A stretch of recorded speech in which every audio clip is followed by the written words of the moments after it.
Today we are making America's favorite pie. We're gonna make the easiest recipe from scratch, because I want you to flex this holiday season. Pow! You got a promotion, that's great. Well, did I mention I made this apple pie from scratch? The recipe I'm trying today comes from tasty.co and comes with a 4.9 star rating. The only 5-star rating had like 3 reviews. I don't care what your immediate family thinks. I wanna know what the trolls have to say. All right, let's jump into it, starting with the pie crust. You're going to combine 2.5 cups flour and 1 teaspoon of salt in a medium-sized mixing bowl. Then you're going to add 1.5 sticks of cold cubed butter.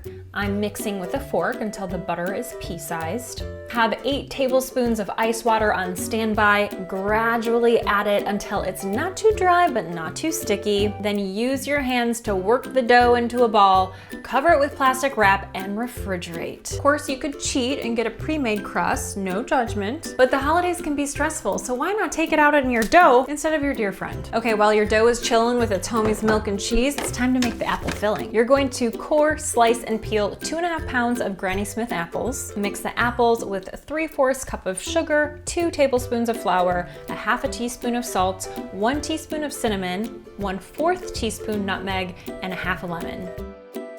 How about them apples?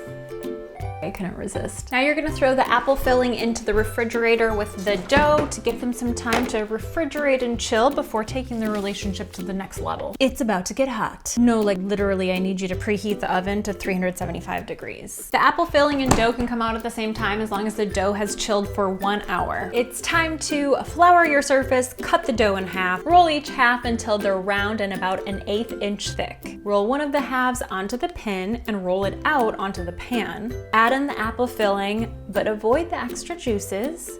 Roll the other half of the dough on top, then trim off the excess dough and pinch the 2 halves together so none of the filling seeps through. Pinch it real good. Then you're going to beat an egg, brush it onto the pie, and sprinkle 1 tablespoon of sugar on top.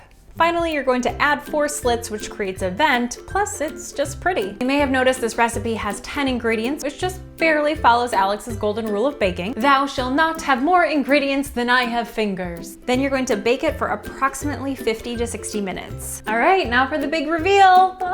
Looks good. So I baked it for about 50 minutes, which seems to be perfect and enough time for the sun to start to go down. Now my oven mitts and I so badly want to dig in, but we gotta let it cool.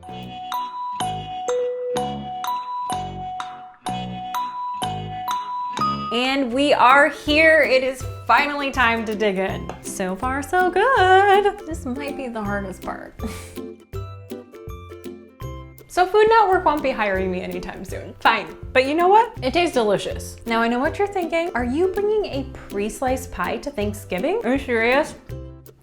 I'm way classier than that. This is a practice pie. You know, the pre-pie pie to make sure you nailed the recipe, and nailed it I did. I'm ready to flex.